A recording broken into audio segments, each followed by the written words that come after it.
Today we will see linear models and the related tasks. Okay, so we have seen linear models in the last session. We will see, we will revise linear models, then we'll go with the multivariate linear regression, and then we will see the covariance analysis of the matrices, or the covariance analysis of the variables. Okay, so how do we propose linear model? So linear model is proposed as yi cap or yi of xi, y cap of xi is equal to theta 0 plus theta 1 into xi, where theta 1 is nothing but your slope, theta 0 is your intercept, right? So this is what is our linear model for the regression. This is a kind of univariate model, but because you have only one feature. And we want to choose the parameters theta 0 and theta 1 such that the sum of the squared error should be 0. Ideal. This is the ideal condition, isn't it? Actually, we want it to be minimum. Minimum means what? It should be 0. Okay, so yi minus theta 0 plus theta 1 into xi. This is nothing but your yi cap, and the difference between this is nothing but your error, the square of the error, and then we sum it up. So that should be ideally to be 0. Okay. So what do we do in order to find theta 0 and theta 1? We take the partial differentiation, partial derivative of this particular equation with respect to theta 0, and then we do it with respect to theta 1. We set it to 0 and we solve it for theta 0, theta 1. Okay. So I have written this formula in the this presentation. So yi minus theta 0 plus theta 1 into xi square, and then summation of I to n deva by deva theta 0.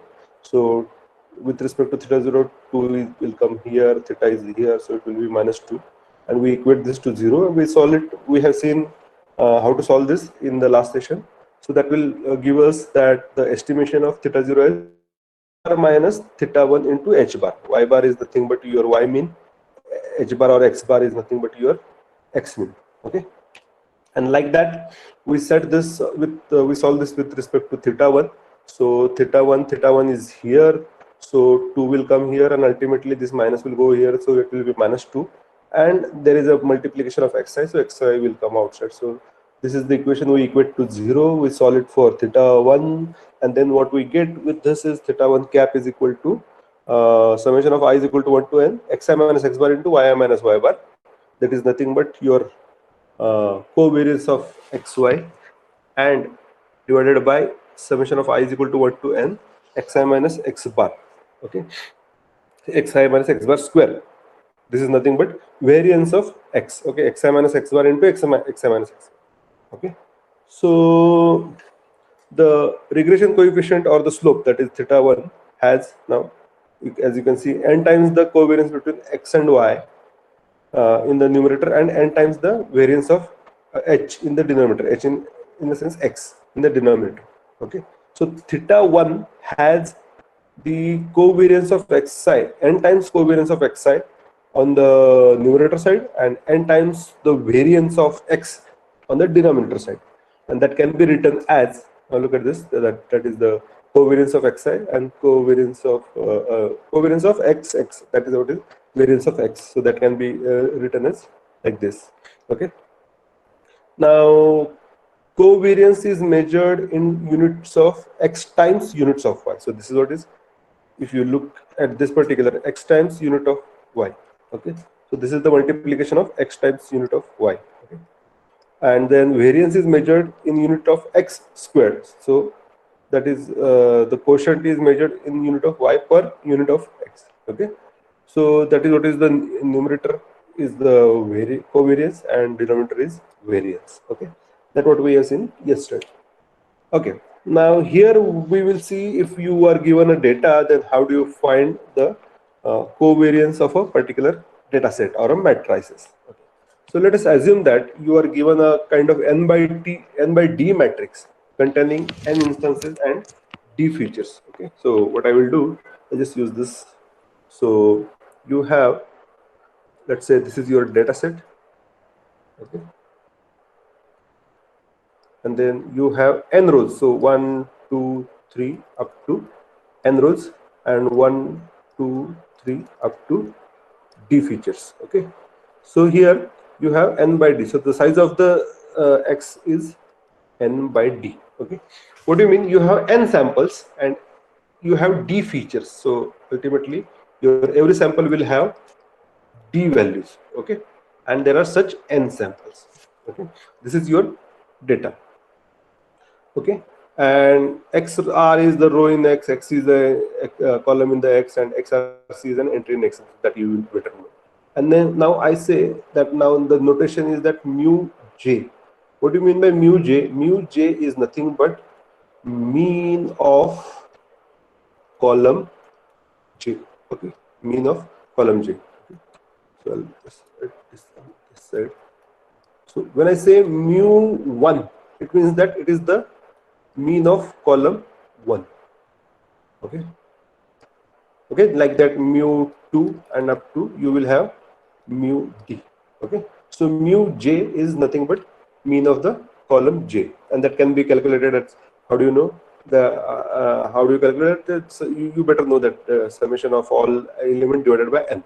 Okay, so mu j is nothing but summation of I is equal to 1 to n x I. Sorry, xi in the jth column divided by n. Okay, that will be your mean. Okay, and mu t is nothing but the row vector containing all means. Okay, now here I'll just deal with this. Mu t is a row vector containing all means of the column. So what it will have? It will have mu1, it will have mu2, and like that it will have mu d. Okay, so that's it. One more notation. And now what do you have? Yeah, this is 1 into mu t. Okay, so this is 1 into mu t. Okay, what is this? This is nothing but the n by d vector whose rows are mu t. Okay, so what is the size of this mu t? Size of mu t is 1 by d. Okay, and but mu t is n by d vector. Okay, so what you do here, you just replicate those values. So mu1, mu2 up to mu d. Okay, and then like that you will have mu1, mu2 up to mu d, and this is replicated how many times? You have n times. So the size of mu t is n by d, 1 into mu t. Okay, so this is a n by d matrix where each row will be a mu t.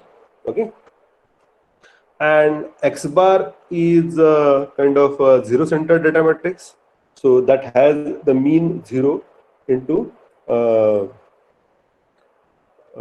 mean 0 in each column. Okay, so just a minute.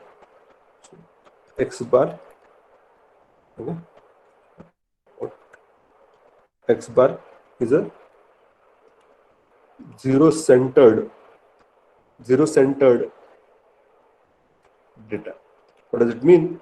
That you subtract mean from each of this element, then ultimately if you sum it up, what you will have is your particular data set in that particular feature will have a zero-centered value. Okay, so that is nothing but x into 1, x minus 1 into mu t. Okay, so that is x dash, and the scatter matrix is the d by d matrix. Okay, how do you write scatter matrix? So initially you will find it little bouncer, but let me write all the terminologies. So scatter matrix is S, which is a kind of d by d matrix. Okay, so it is d by d matrix, and that is given as x dash transpose into x dash. Okay, x dash transpose. So this is zero-centered data matrix and the transpose of it into x. So now since x dash will be n by d, if you transpose it, it will be d by n to n by d. So ultimately it will be d by d. Are you getting me? So this is d, okay, I'll say n by d transpose, and then ultimately n by d.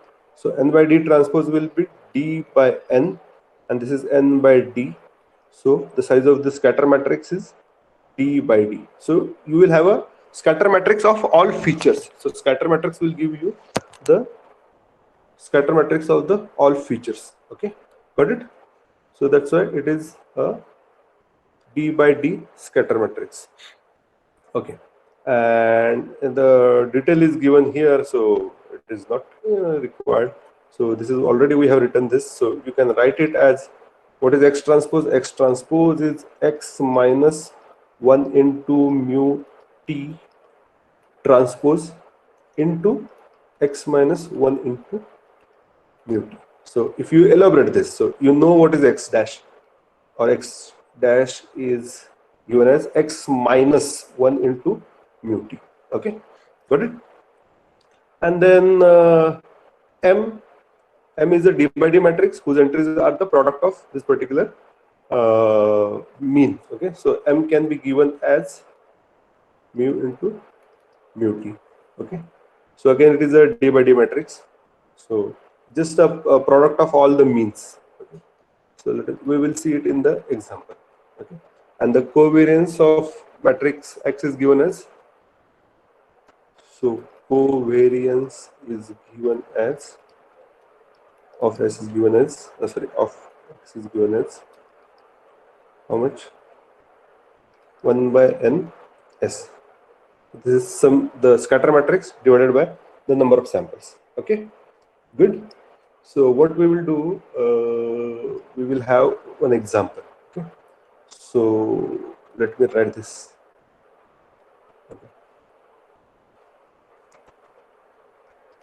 Okay, please pay attention. So 503517, 503517. Okay, so this is my data set. Okay, now I have kept it simple so that we will have all the mathematical calculations, matrix multiplications very easy. Okay, now can you tell me how many number of samples are there? Okay, so the number of samples you have over here is 3. Okay, and the number of features, how many features are there? 1 and 2. Okay, so number of samples is nothing but n is 3, and number of features, that is d, is nothing but 2. Okay, now what is the first thing? First thing is to calculate mu t. Okay, you can easily calculate mu t. What is mu t? Mu transpose is the mean of first column or the first feature. Okay, so what is mu 1? Mu 1, 5 plus 3, 8, 8 plus 1, 9. 9 divided by 3 is how much? 3. And like that, 0 plus 5, 5, 5 plus 7, 12. 12 divided by 3, it is 4. Okay, so mu t is equal to mu 1 and mu 2. Okay, got it? And then ultimately what you will have, 1 dot mu t is nothing but a n by d. N by d means you will have n entries, n rows of this particular mu t. So I will just replicate this 3, 4, 3, 4 and 3, 4. It is nothing difficult. It's just to match the dimensions of the matrices. Okay, now what do you calculate? What do you calculate next? Okay, so we have calculated this, we have calculated this. Okay, and now let us calculate x dash. Okay, what is x dash? So x dash is a zero centered data matrix. So x dash is nothing but x minus 1 dot mu t. Okay, so what is my x dash now? Sorry, right, this is x dash. What is x dash now? Okay, so 5 minus 3 is 2, 3 minus 3 0, and 1 minus 3 minus 2. Okay, and then 0 minus 4, how much? Minus 4. 5 minus 4, 1, and 7 minus 4, this is 3. Okay, now if you sum it up, now look at this, 2 plus 0, 2, 2 minus 2, 0, and 1 minus minus 1 plus 1 is minus 3 plus 3, 0. So this is a zero centered values. Okay, so all the values are zero centered. Okay, so this is what is your x dash. So you have calculated x dash. Now what? Now what? Calculate what? S, that is the scatter matrix. Okay. So how do you calculate scatter matrix? Scatter matrix is nothing but, what was the equation? X dash transpose into X, right? X dash transpose. So what is X dash transpose? So this will be 2, 0, minus 2, minus 4, 1, 3 into, sorry, X dash transpose into X dash. So it will be 2, minus 4, 0, 1, minus 2, 3, right? So we calculate X dash transpose into X. Okay. Now can you calculate it?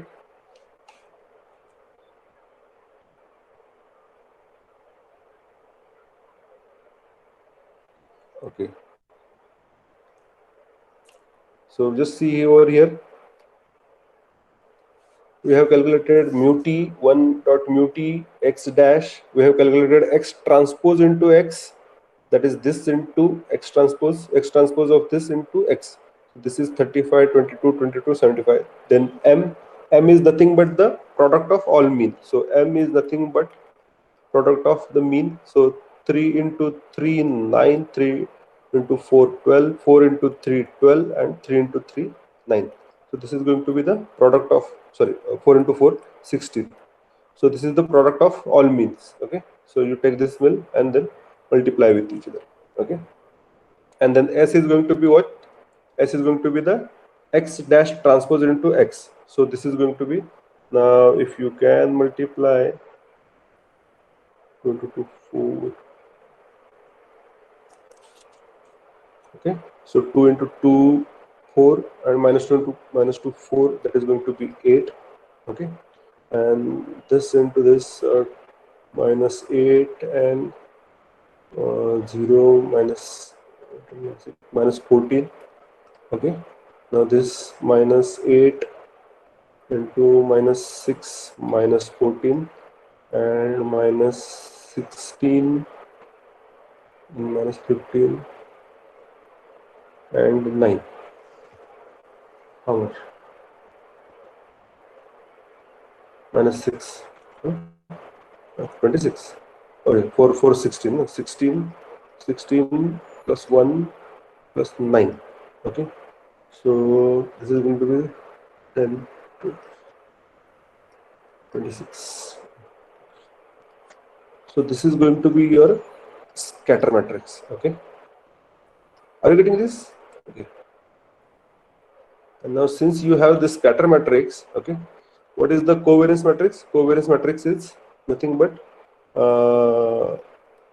covariance of X is nothing but divided each by n. So 8 by 3 minus 14 by 3. How many samples are there? 3. Okay, n is equal to 3, right?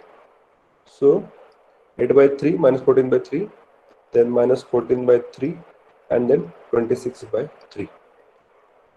So this is what is your final result. Okay, this is your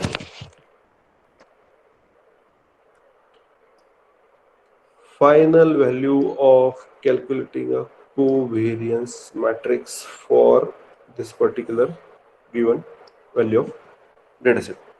Okay, now what is the analysis? Okay, now if you look at this, okay, this is what is your feature 1, this is feature 2. Okay, this is feature 1, feature 2. Okay, now if you go for the analysis, what does it tell? That if you have 0 features, if you have the value 0, then ultimately the thing is that the features are totally unrelated, uncorrelated. Okay, so if you have positive value, the thing is that they are positively correlated. What does it mean? Means that if you have a kind of certain tendency, they will increase or decrease together. So they will have a kind of positive relation, correlation with that. Okay. So for example, humidity and let's say rainfall. So if humidity increases, there is a rainfall. There is a rainfall increases, then there is a humidity, like that. Okay. negative correlation, that if one feature increases, other tends to decrease, and if another one feature decreases, other tend to increase. So what we know here, so this is 1 2 1 2. Okay, so now if you look at this, that if you have positive, then it means that it is going to be positively correlated. If you have negative, it means that it is negatively correlated. Okay, if you get 0, then ultimately this is going to be totally uncorrelated. Okay, so this is what is the covariance values of this particular matrices. Okay, and that will give us the analysis of the data distribution, how and what are the features and how they are correlated with each other. Okay. Thank you very much for watching this video. If you have liked this video, please click on like button and subscribe to my YouTube channel. And please write your suggestion, queries in the comment box or mail me at dineshjhende@gmail.com. Thank you very much.